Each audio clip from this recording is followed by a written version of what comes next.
Voy a arrancar leyéndote algo, que dice así. Te voy a hacer la pregunta clásica sobre si crees en la inspiración. Si lo que ocurre es que no creo que provenga del exterior, de una especie de varita mágica, sino del interior de uno mismo. Algo sucede para que aparezcan ideas que antes estaban ocultamente unidas. En mi caso, ocurrió cuando se conectaron la sonrisa de la Gioconda con sus lágrimas. Debíamos prestar más atención, creo, a lo que sabemos sin saber que lo sabemos. María, ¿qué mensaje comunicarías a la humanidad? Bueno, yo no soy nadie en este mundo para enviar mensajes a la humanidad, pero si tuviera que hacerlo diría que parase, que hay que volver al tiempo, a disponer de él, con la calma necesaria para mirarnos unos a otros, con compasión y entendimiento. Sin esto, no vamos a ninguna parte. El mundo de las máquinas nos ha invadido para facilitarnos la vida, y lo hace. Qué duda cabe en cierto sentido, pero también es cierto que ello nos ha llevado a la trampa de la inmediatez, a una falsa comunicación, a falsificar lo verdadero envolviendo la mentira en papel de celofán y encima de colores. Pues bueno, más adelante les voy a contar qué rol juega María Juristo en la vida de nuestra invitada de hoy. En este episodio te recomiendo contar con una libreta de notas para escribir varias preguntas a hacerte que te permitan entender tu liderazgo y el que deseas ejercer. Vamos además a hablar de Rusia, los idiomas, la Gioconda, el autoconocimiento, la autoconfianza, impactarse e impactar a otros y muchísimo más.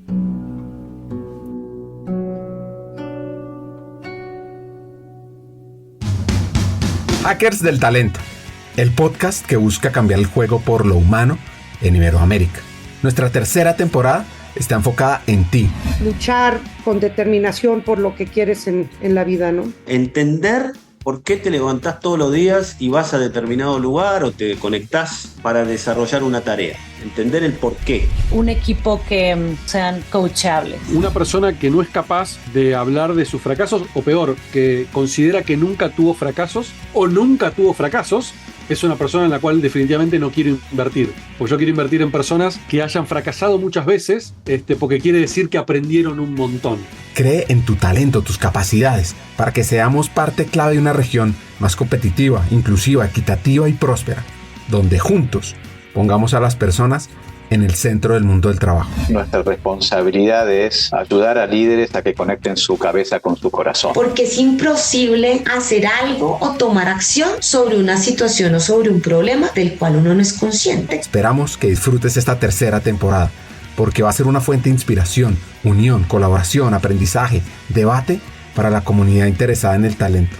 A través de historias, hacks, reflexiones. Yo me leo a mí mismo para que no se me olvide lo que yo es que enseñaba. Sea fiel a eso que usted escribió y que reflexionó. Así. A mí me han dado un par de consejos muy buenos, prácticos. Uno tiene que leer lo que escribe. Y hay otro que también es práctico, que no es tan filosófico, pero que también me ayudó mucho. Y es que a la gente hay que recibirla. Y conversaciones con CEOs, líderes de talento humano, escritores, actores de cambio, vas a recibir múltiples ideas para evolucionar como persona, como líder y para que tu empresa sea mejor. Soñar y pensar en grande es exactamente igual que hacer soñar y pensar en pequeño. Te invitamos a regalarte este espacio para ti, con conversaciones profundas y significativas que te harán pensar y te inspirarán a tomar acción.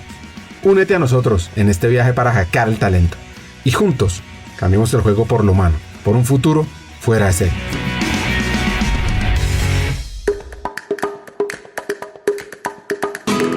Nuestra invitada de hoy se llama Eva Cerrolaza. Es la tercera de 4 hermanos. Trabaja en Prestigio como investigadora, coach, mentora y vivía en una casa en el centro de Madrid. Su padre, médico. Su mamá, filósofa con dotes de artista. Y esta hacker española le apasiona el liderazgo y nos explica qué es y sobre todo qué no es. Mira, el liderazgo, quizá puedo empezar por decir lo que no es. Quizá es un punto de arranque más fácil para llegar a esa identificación de lo que es. Nos vamos a encontrar con que hoy día, término de liderazgo, están coexistiendo distintos conceptos. Y esto es interesante verlo, porque cuando estoy mirando el liderazgo desde uno de los paradigmas, observo el otro paradigma y digo que es incorrecto, esto lo hacemos mucho. Quizá desde el concepto X de liderazgo que tenga sentido para cada uno de nosotros, podemos elegir. Y esa elección lo voy a conectar con el concepto que hoy día un mundo adaptativo y un mundo tan cambiante nos viene a exigir. el concepto de liderazgo debe obedecer al momento en el que existe. Pero hoy día una era industrial con un paradigma de liderazgo pues más parado, ¿qué te digo?, en jerarquías, un liderazgo que nació en una era industrial donde no había fábricas y cuando aparecieron las fábricas había que organizar, no había ni fuerza de trabajo, aparecieron escuelas para formar esas posiciones y el líder se convirtió en el capataz, en el organizador de... También identificábamos líder como el número uno en el deporte, es el líder en lo suyo, es el líder. Confluyen históricamente distintas acepciones que se adhieren al liderazgo. El líder de una manada, el más fuerte, el más recio, que pone el liderazgo en una posición primera por encima del resto. Y eso es un paradigma. Valió en su momento, bien. ¿Me sirve hoy? A mí no. Porque el reto es que el mundo actual, la era digital, que vale, que ya lo sabemos, que es cambiante, que toda esta canción del cambio, de la ambigüedad, sí, es que es tal cual. Si no nos hemos acostumbrado a una cosa, ya tenemos que acostumbrarnos a otra. Si la tecnología, no hay ser humano que pueda estar al día de todo, pero si algo nos exige es, por lo tanto, que obedece, que viene a dar respuesta a esta era, es un liderazgo adaptativo, parado en tu toma de decisiones, en una mirada consciente sobre ti mismo, sobre los demás y sobre el mundo. Consciente pero también pragmática, realista, donde si yo no soy consciente de mí misma, ¿cómo sé cómo me relaciono con el mundo? ¿Cómo sé si estoy siendo adaptable, flexible?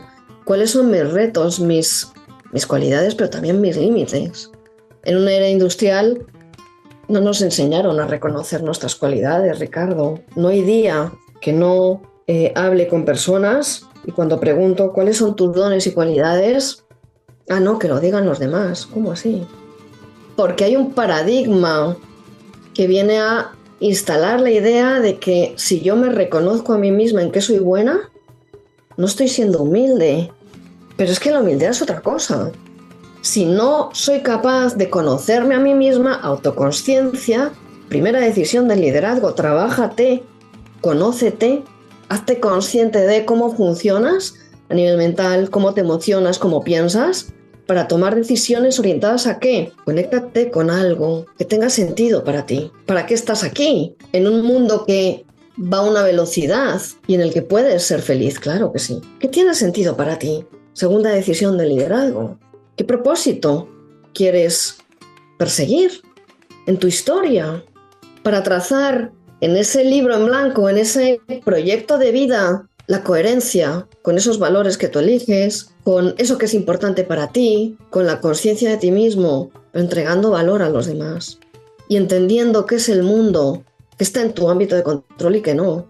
Hay cambios que yo no los elijo. Yo no elegí estar 3 meses encerrada en una casa en pandemia. Pero mi capacidad adaptativa marca la diferencia, porque puedo enfadarme, indignarme los 3 meses encerrada y ser la víctima del mundo, es el mundo el que me encierra, o tomar decisiones conscientes con lo que me pasa. Volviendo a la pregunta inicial, ¿qué es liderazgo? Pues liderazgo es tomar decisiones con coherencia. ¿Cómo se trabaja el liderazgo personal? Hay un trabajo muy específico del liderazgo personal de uno que es aprender a cambiar inercias, pilotos automáticos por decisiones conscientes, las que sean. Dentro de que sea consciente estás eligiendo y cuando eliges, cuando tomas una decisión hay riesgos y consecuencias. Yo puedo decidir, Ricardo, no aprender, no moverme. Pero qué distinto es decidirlo a pensar que es que tengo que aprender, que es que tengo que moverme. Y esto conecta con empoderamiento, por cierto.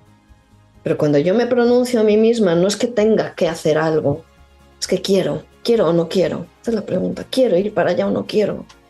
Y esto desde el liderazgo de uno en un sistema, porque somos seres sistémicos, ¿qué impacto elijo? ¿Cómo quiero yo influir, vibrar con los demás? ¿Cómo quiero yo? ¿Qué relaciones, qué calidad de relaciones quiero establecer? Una de las cosas que yo me pregunto es, siempre hablamos del liderazgo, del CEO, de la vicepresidenta, de esas grandes posiciones, pero ¿qué tanto hablamos de liderazgo personal? ¿Y por qué no se trabaja más? Puede haber muchas respuestas a esa, Ricardo. Porque no me priorizo, porque no tengo clara, nítida la distinción de lo que realmente es importante para mí, porque he aprendido que la asertividad es mala, que no puedo decir no, he aprendido que no me puedo equivocar, he aprendido que no puedo expresar mis emociones y con mucha frecuencia es más fácil entrar en la rueda de los que corren a todas horas para todo que parar y reflexionar y ser consciente. Vuelvo, repito, el liderazgo es incómodo. ¿Por qué? Porque no es fácil. Donde tú te descubras a ti mismo y a ti mismo en tu mundo, deberás tomar decisiones. Y eso no nos gusta, Ricardo. No queremos correr riesgos, no queremos asumir consecuencias, no queremos ni siquiera equivocarnos y no queremos, fíjate, no queremos ser, o te lo voy a decir al revés, queremos gustar a todo el mundo. Y pagamos una factura muy cara para gustar a todo el mundo. Y no sé qué tanto es una expectativa realista. Y en todo esto, ¿qué rol juega la autoconfianza? O con falta de confianza, necesito que me quieran para sentirme bien, todo lo contrario. Cuando tu relación contigo mismo es sana, equilibrada, positiva, hay una instancia íntima en la que, bueno, si tú piensas que yo soy horrible, lamento que pienses así, pero yo tengo el poder de validar finalmente si eso que tú piensas sobre mí me aporta o me resta. Y cuando alguien me resta, esto lo aprendí muy pronto, tengo la capacidad de sacarlo de mi historia. Tengo la capacidad de elegir la gente con la que quiero estar. Tengo la capacidad de poner mis propios límites. Tengo la capacidad de elegirme en ocasiones. No a todas horas. Bueno, pero aquellos momentos en los que es importante para mí. Ricardo, tú como ser humano necesitas estar con gente. ¿Cuándo eliges estar con quién? Y cuidado, no estoy diciendo haz siempre lo que se te antoje. No, estoy diciendo sé coherente con tus verdaderos rangos de importancia y tus valores. Porque por coherencia también puedo elegir hacer lo correcto que no es lo que me apetece. Pero lo hago con otro nivel de conciencia y siendo mi propia elección.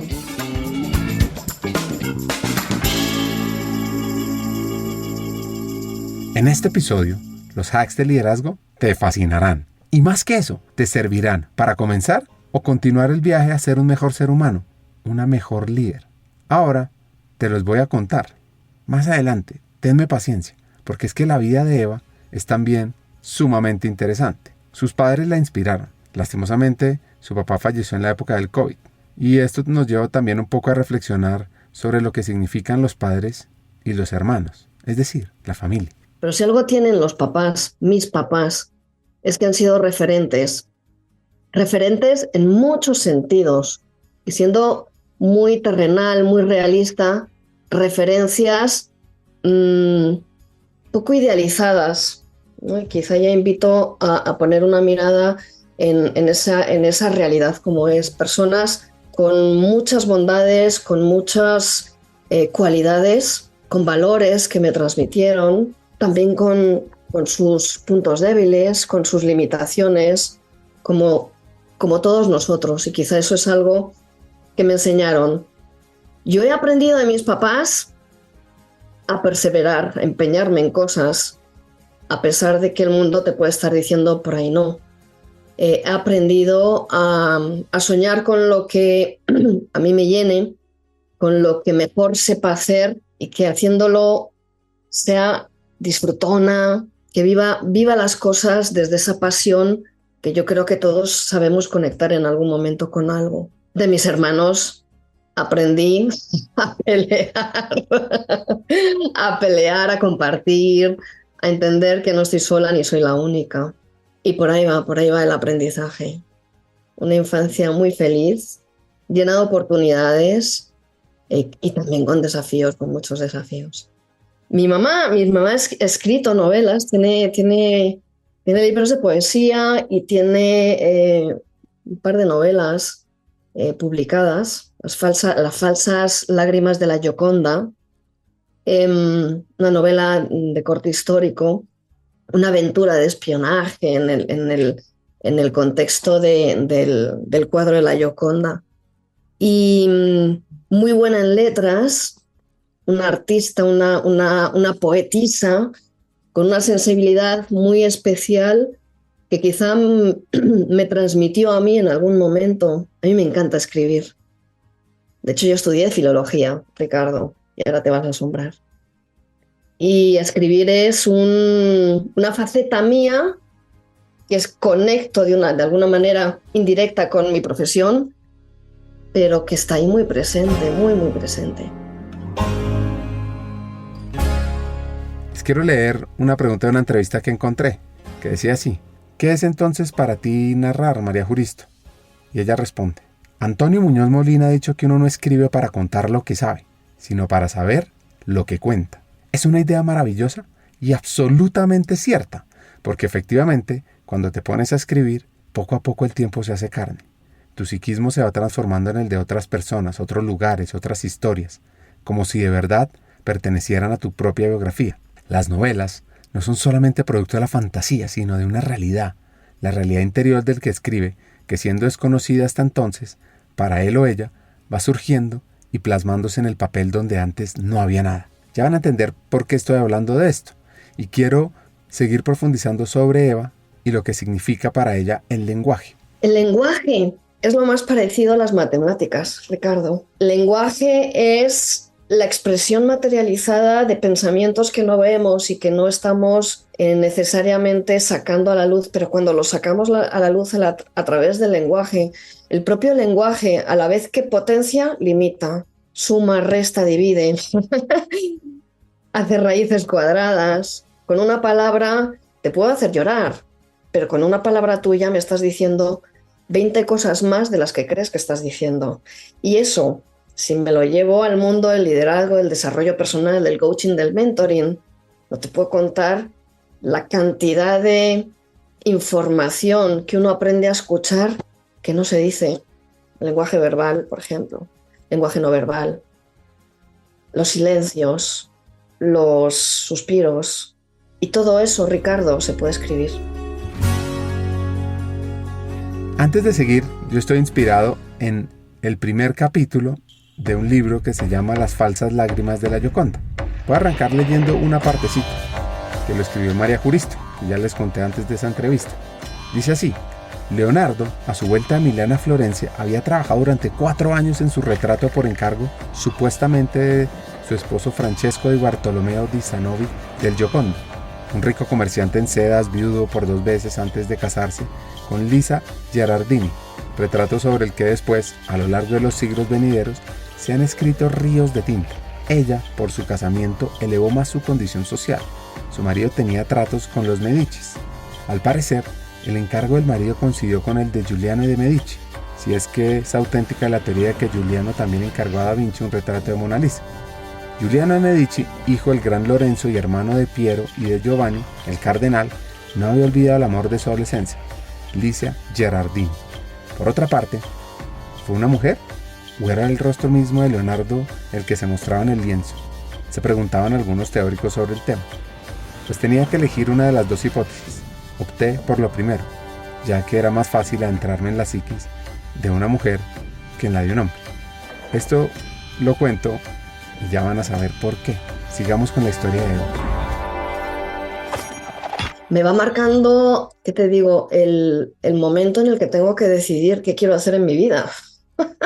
Y es un momento en el que aquí en España, pues tienes que 14 añitos, 15 añitos, yo no lo tenía claro. Tenía que decidir antes del bachillerato si ciencias o letras, y son decisiones que o la tienes muy clara o, bueno, pues vas un poquito tanteando. Yo finalmente hice una mezcla de letras de ciencias mixtas. Estaba en un pie en las ciencias y con otro pie en las letras. Y finalmente me decidí por estudiar idiomas. De hecho, antes de entrar en la carrera, antes de decidirme a hacer filología, estudié un par de años antes el idioma de esa filología para entender si la cosa me iba a gustar o o no. Y finalmente me decanté por filología. Y eso fue un momento importante. Otro momento importante fue cuando terminas la carrera y empiezas a trabajar.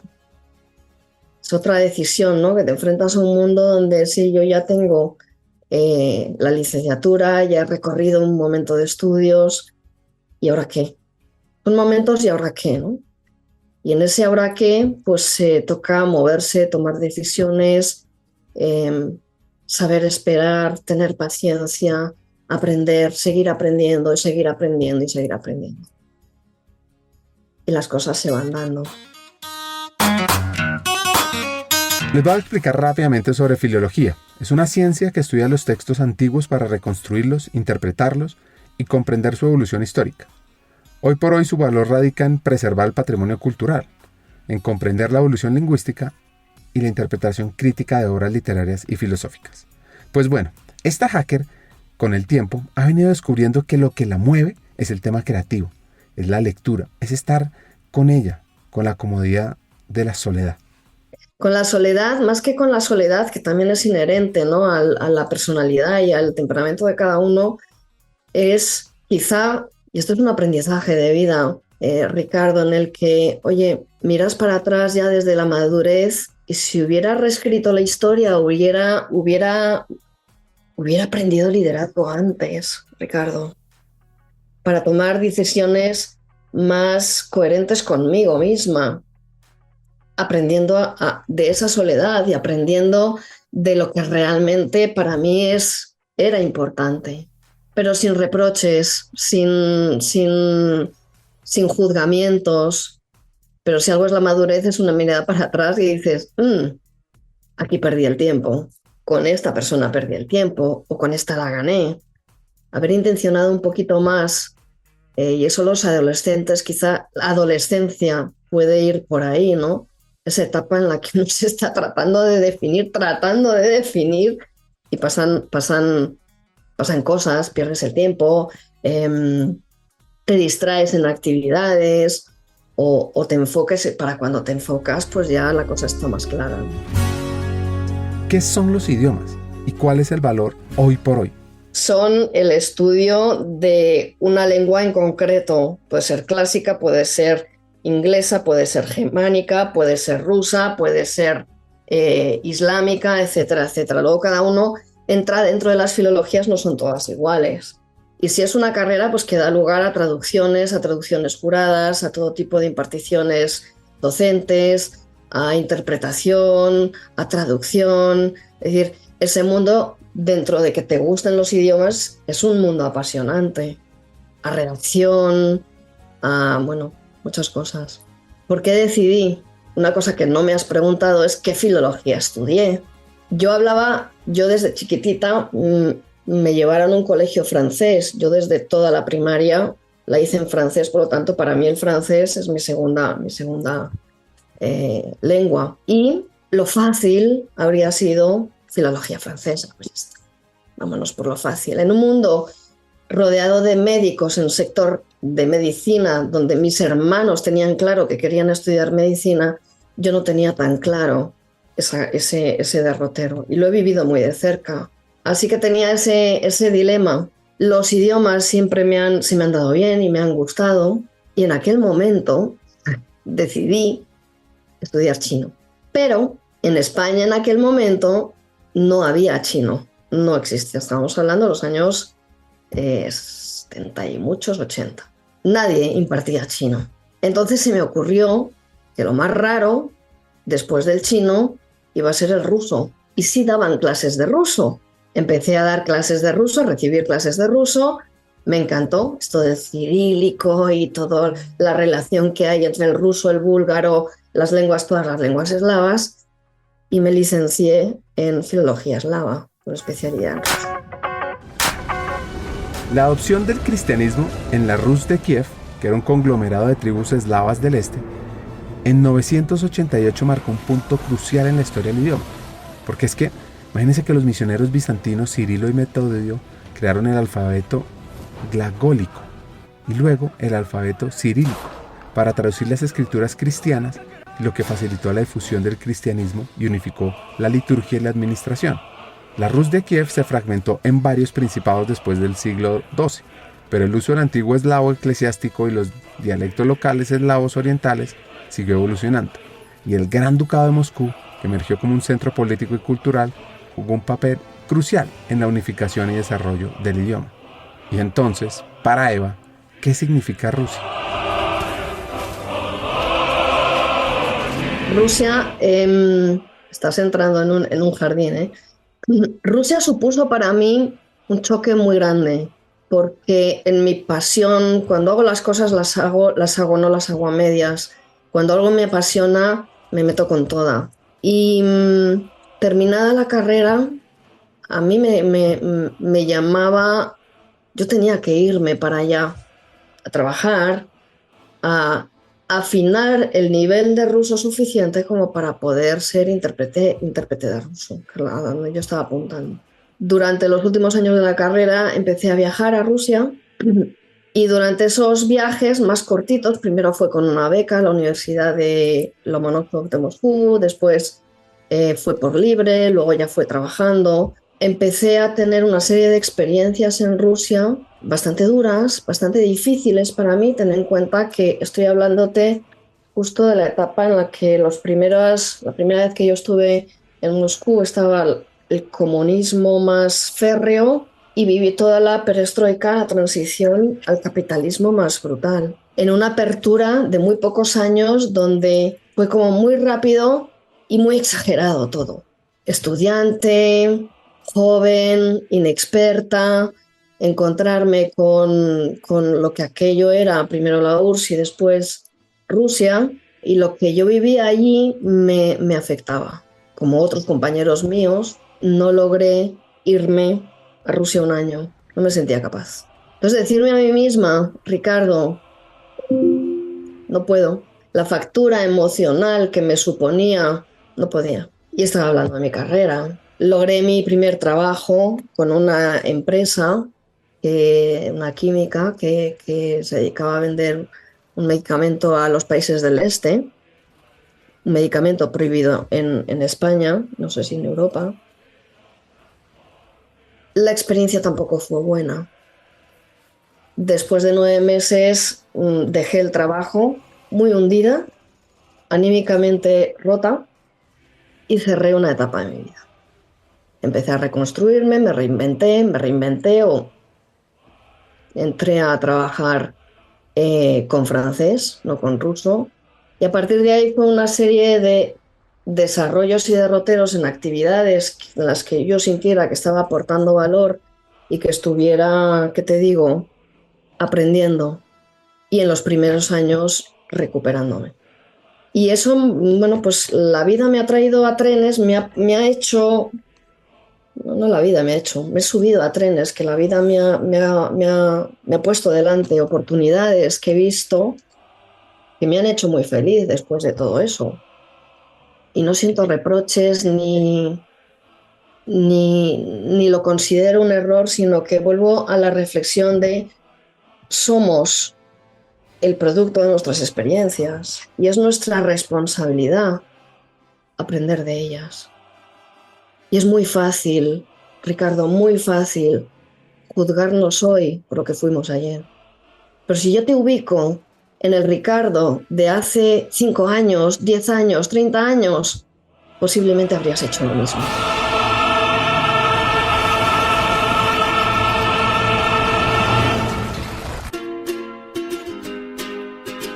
¿Alguna vez has sentido que puedes ser parte de algo más grande? En Hackers del Talento exploramos ideas y sobre todo trabajamos incansablemente por crear un camino hacia un mundo laboral más humano y próspero. Y lo sabes, tú eres parte crítica en esta misión. Imagina el efecto mariposa de compartir este episodio. Al pasar la voz a alguien que conoces, puede ser el catalizador de un cambio profundo en la vida de alguien más. Piensa en esa persona, alguien que como tú está listo para crecer y evolucionar. Compartir este episodio con ella no es solo un acto de generosidad, es un paso hacia la construcción de una comunidad más fuerte y unida. Únete a nosotros y sé parte de la vanguardia del cambio en el mundo laboral. Te puedes suscribir en LinkedIn buscando Hackers del Talento para descubrir diariamente aprendizajes del mundo del trabajo. Además, si ingresas a nuestra página web hackersdeltalento.com, te esperará nuestro newsletter Cartas al Talento, lleno de hacks y reflexiones semanales. Y recuerda, cada pequeña acción cuenta.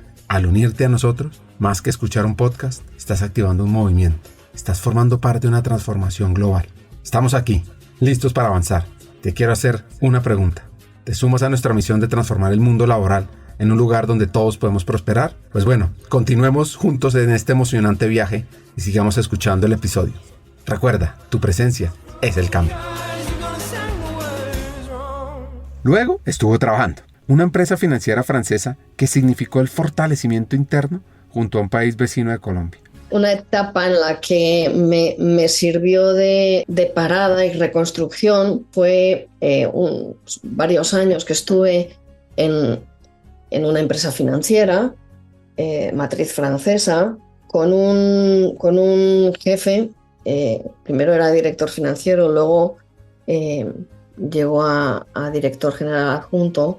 Yo le acompañaba como asistente de dirección y me enseñó muchas cosas, pero sobre todo, creyó en mí en un momento en que yo venía rota y me enseñó a creer en la gente, Ricardo.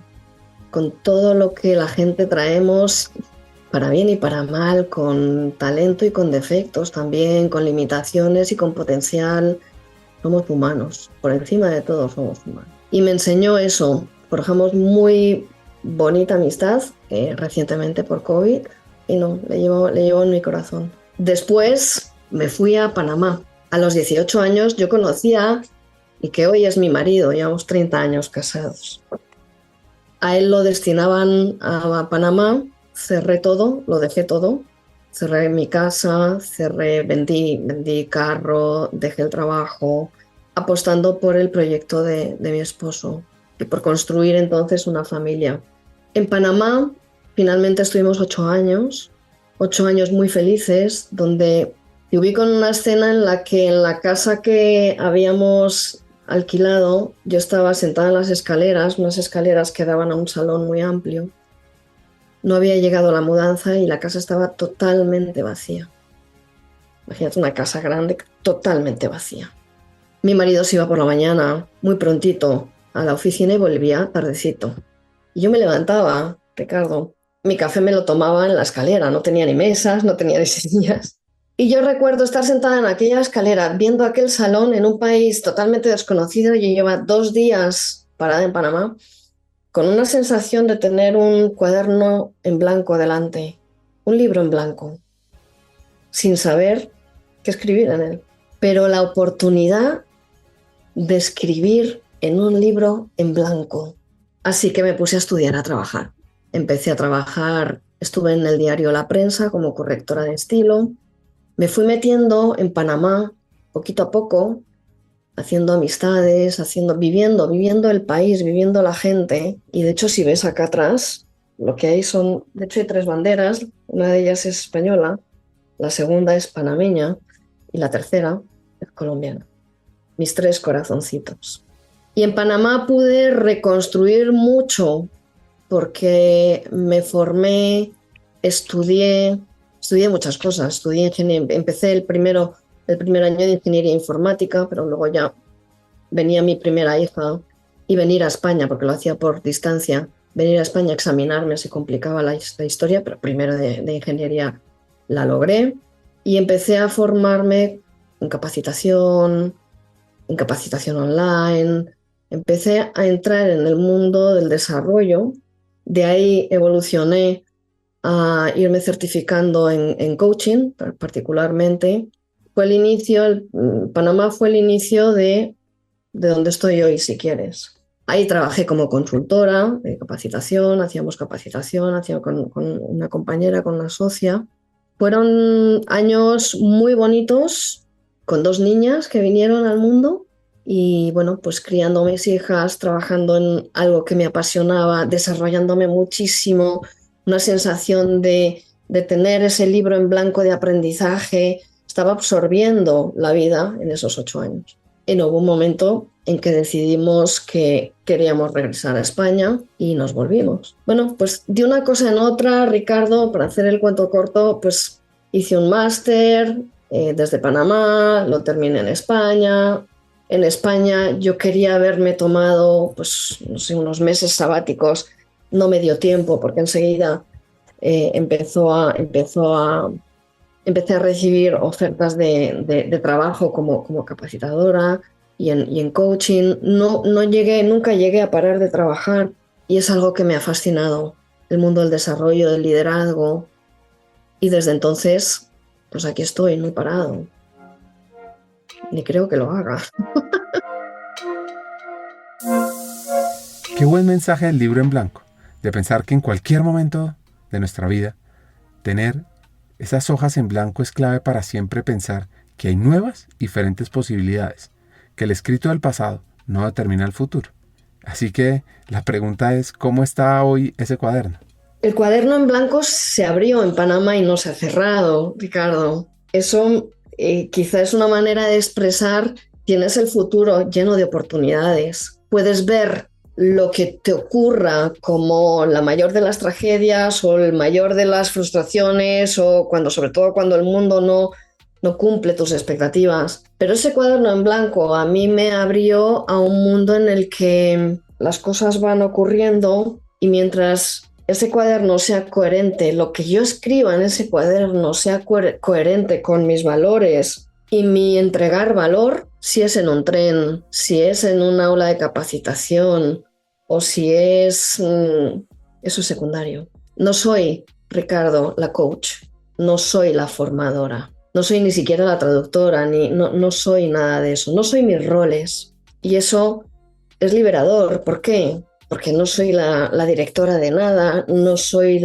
por delante o por detrás, como quieras verlo, de todo eso está el ser humano, donde la conciencia de quien yo soy, y fíjate, desde mis experiencias, lo que no quiero en mi vida, súper importante, y lo que sí quiero, me permite ir andandito, piano, metiendo la pata en ocasiones, pues claro, pero esa apertura al cuaderno, esa página en blanco, no ha dejado de traerme experiencias absolutamente maravillosas. Que en vez de mirar un cuaderno escrito y escrito por otros, ese cuaderno es el cuaderno de mi historia y sí, lo puedo escribir yo y lo trato de hacer. Y hoy, esta hacker está conectada con Colombia y Latinoamérica desde España, como profesora, mentora, investigadora en prestigio. ¿Y cómo se conecta con ese propósito? Y en esas estoy, tratando de cumplir mi propósito personal, que tiene que ver con cómo pudiera yo desde mis mayores cualidades apoyar, ayudar a otros a evolucionar en su liderazgo, en su transformación, en crecer. Un propósito que no era casualidad, compartía con prestigio casi al 100%. Y bueno, cuando los propósitos se comparten, pues nos unen unas fuerzas que nos levantan, que nos ilusionan y con los que los retos se convierten en aventuras muy, muy interesantes y muy divertidas. Volvamos a cómo arrancamos el episodio, hablando de ejercer el liderazgo y cómo hacerlo. Tú imagínate ante un desafío. Yo siempre pongo un ejemplo, me parece bastante gráfico. Tú tienes una ola en el horizonte. Estás en una playa y una ola en el horizonte y el agua te llega a los pies, apenitas a los dedos de los pies. Y tú estás viendo al fondo una ola que se va haciendo enorme. No sabes si va, si viene, no sabes la velocidad, no sabes el tamaño, no tienes datos. Esto va un mensaje para los técnicos, los que dicen, no, es que yo soy técnico. No tienes datos, tienes incertidumbre, pero tienes también la probabilidad de que eso se acerque. Tú la incertidumbre no la puedes, si es incertidumbre no la puedes controlar, si no, no sería incertidumbre. Pero si ante esa situación, mirando la ola, tú no tienes claro si sabes nadar, si sabes bucear, si sabes surfear, o ni siquiera si puedes darte la vuelta y caminar por la arena, solo que te moje los pies las primeras olas del mar te conectarían con el miedo, el temor. pero no por incapacidad, Ricardo, sino por falta de conocimiento, de autoconocimiento. Desconocemos muchísimas de nuestras habilidades, cualidades. Tenemos una caja de herramientas y no la abrimos. Si ante ese desafío yo abro mi caja de herramientas y descubro, tengo una tabla de surf, sé bucear, tengo una bombona, o no tengo nada, pero a pulmón aguanto X tiempo, pues yo estoy viendo el reto. Cuando venga sabré qué está en mi mano para abordarlo y qué tengo que aprender. El antídoto del miedo, Ricardo, es la conciencia, no el valor. Si tú sabes de que eres capaz ante la ola, tu miedo se reduce. Si tú conoces tus recursos reales, no ideales, tu miedo se reduce a un grado tal en que incluso con miedo puedes bucear. No te paraliza, no te bloquea, no te espanta. El miedo es una emoción que viene a salvarme, a que sobreviva. Es el miedo lo que me pone a abrir la caja de herramientas. Es el entorno el que nos pone en tensión para aprender y adaptarnos bien. Pues tenemos muchas formas de hacerlo. Una es esconder la cabeza, bloquearnos, o lo que es lo mismo, correr a todas partes sin saber lo que para qué corremos, multitasking sin poner atención a nada. Hay muchas formas de expresarlo. El victimismo viene del miedo, pero no es una ausencia de conciencia de uno mismo, de tu verdadero potencial. Y es que está ahí. Que no lo veas, Ricardo, no significa que no exista, pero hay que trabajar para mirarse uno al espejo. Y en mi experiencia, ¿sabes que me he encontrado algo curioso? Y es que a las personas nos asusta mirarnos a nosotros mismos al espejo. Te hablo de ejecutivos formados, de ejecutivos de gente madura, y tenemos pavor a veces al espejo, como si fuéramos a descubrir en ese espejo un reflejo, ese monstruo que creemos que hay dentro de nosotros, tan defectuoso, tan terrible, tan espantoso, tan incumplidor de las expectativas de los demás. Y Ricardo, llevo 25 años dedicada al desarrollo personal. Nunca ha aparecido el monstruo temido. Nunca. Se trata de aceptar y entender a la otra persona. Pero tampoco hay que entenderlo, Ricardo, cuidado. Nos convertimos a menudo en validadores del otro. Es que no soy quien para validar o para tener que entender. Es decir, ¿por qué tú tomas helado de fresa y no de chocolate? Cuando a mí el helado de chocolate es el máximo que se puede tomar. No entiendo que teniendo uno de chocolate a un lado elijas el de fresa. Es que no necesito entenderlo, necesito aceptarte. Y aceptarte es, te entienda o no te entienda, lo comparta o no lo comparta, esté de acuerdo o no esté de acuerdo. Y esto es lo que me va a conectar contigo. Y esos son los idiomas. Yo no entiendo por qué un alemán piensa como piensa. ¿Por qué ponen las frases al revés? O junta 4 palabras y se supone que... Y el idioma nos configura. Y como hablamos nos configura. El diálogo interno nos configura. Y el diálogo con los demás nos configura. En los temas de liderazgo hay un poco sobre el tiempo, sobre las decisiones. ¿Y para qué corremos tanto en esta época? Paradigma industrial. Cuanto más ocupado, más importante eres. Eso viene de la era industrial. En nuestra gestión del tiempo, Ricardo, ¿podemos vernos? Uy, no tengo la agenda. Terrible. Porque si yo tengo la agenda vacía, entonces no eres nadie, por ejemplo.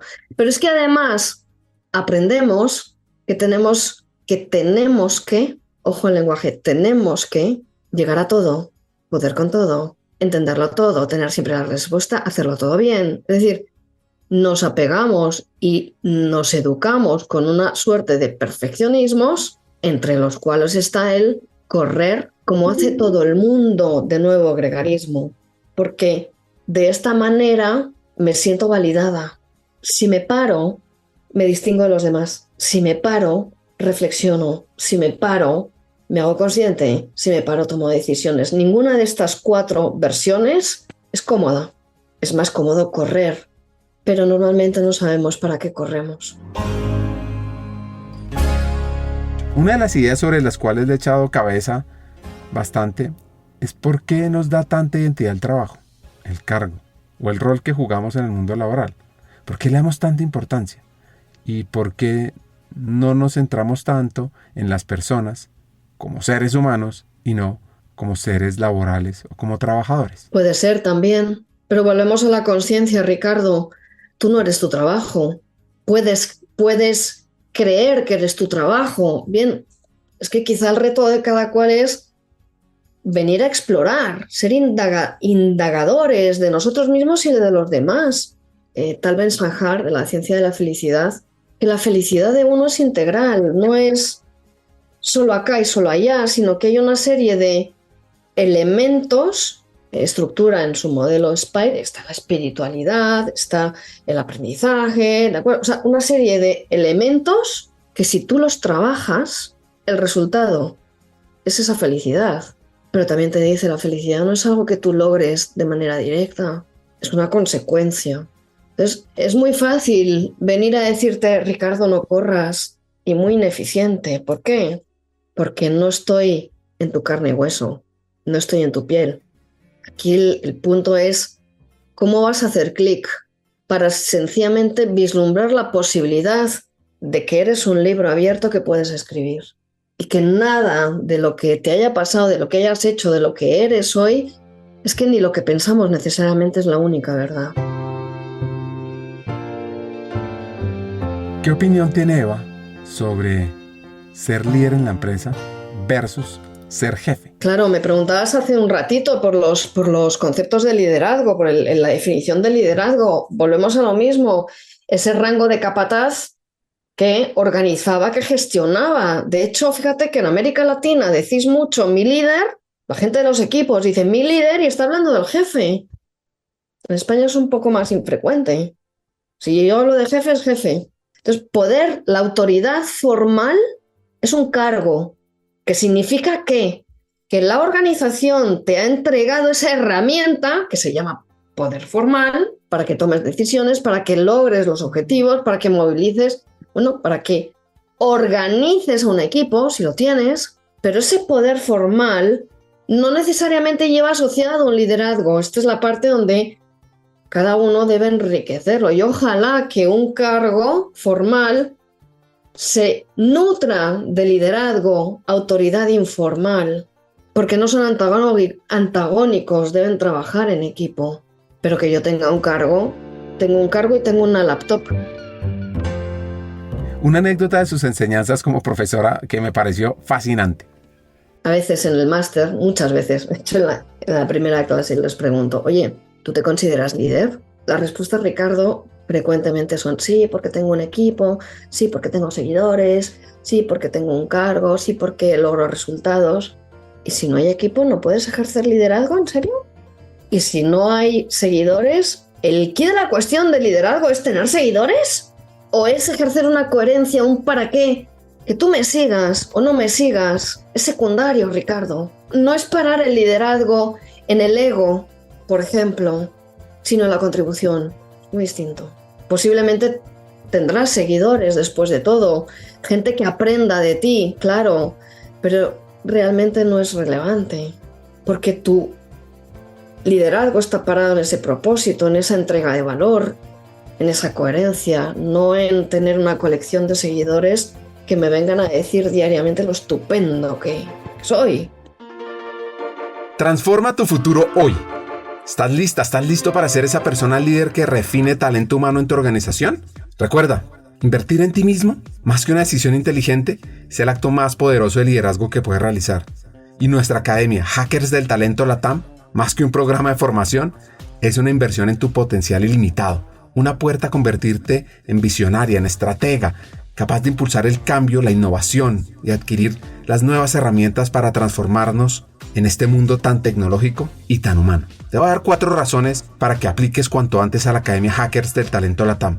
1. Formación de vanguardia. Aprende los mejores, porque es que nuestros profesores son vicepresidentes de talento, CEOs de renombre en América Latina, listos para compartir su experiencia y conocimiento y transformarse juntos contigo. 2. Conéctate con una comunidad de élite. Al unirte, Te integrarás a una red de profesionales con ambición, con sueños, que enriquecen tu camino profesional y personal, con una gran experiencia laboral, que además probablemente se convertirán en buenos amigos tuyos. 3. Contenido revolucionario y actualizado. Nuestro currículo abarca temas clave para tu futuro, desde estrategia, antropotec, mindset para hackear el talento, liderazgo, impacto, influencia, conocimiento del negocio, analítica de personas, inteligencia artificial. Mejor dicho, te vamos a dar herramientas para que te posiciones y estés a la vanguardia en tu área, en people, en gestión de lo humano. Y por último, la experiencia educativa es de alto impacto. Nuestro enfoque innovador combina teoría y práctica, retos de transformación, coaching entre pares, acceso a cientos de contenidos asincrónicos y mucho más. Y al final, lo que estamos haciendo es garantizar un aprendizaje dinámico y profundo. Entonces, ahora es tu oportunidad para ser ese líder que guiará tu transformación en talento humano. Aplica a la corte número 5 de nuestra academia Hackers del Talento LATAM. Es muy fácil. Ve a hackersdeltalento.com y ahí encontrarás toda la información para que te atrevas a hacer el cambio, a ser ese líder excepcional que el mundo necesita. El futuro del talento te espera. Y comienza con la decisión de ser más, de impactar más. Invierte en ti y sé el líder del mañana. Hoy, en vez de consejos, ¿qué pregunta poderosa es importante? Mi relación con los consejos, Ricardo, no es directa. ¿Por qué? Porque si te doy un consejo, estoy interviniendo en tu propia decisión. Es muy raro que yo dé un consejo. Muy raro. Mucho antes que un consejo, te haré infinidad de preguntas. ¿Me han dado consejos? Pues la verdad es que no me acuerdo así de algún consejo que me haya cambiado la vida, no lo recuerdo. Sí, preguntas, otra vez, que me hayan llevado a reflexionar sobre ¿estás segura? ¿Esto es lo que quieres? Piénsalo por otro lado. Y que, sí, muchos consejos. Eva Cerrolaza, española, filóloga, apasionada por enseñar a ejercer el liderazgo, nos deja varios hacks. El primero, tengamos siempre un cuaderno en blanco para escribir los aprendizajes del pasado y también los siguientes capítulos que queremos cumplir. 2. Ejercer el liderazgo arranca por un trabajo profundo de conocernos a nosotros mismos. Y 3. Un cargo no hace al líder, ni tener personas a cargo. Todos podemos liderar. Hasta un siguiente episodio y sigamos hackeando el talento.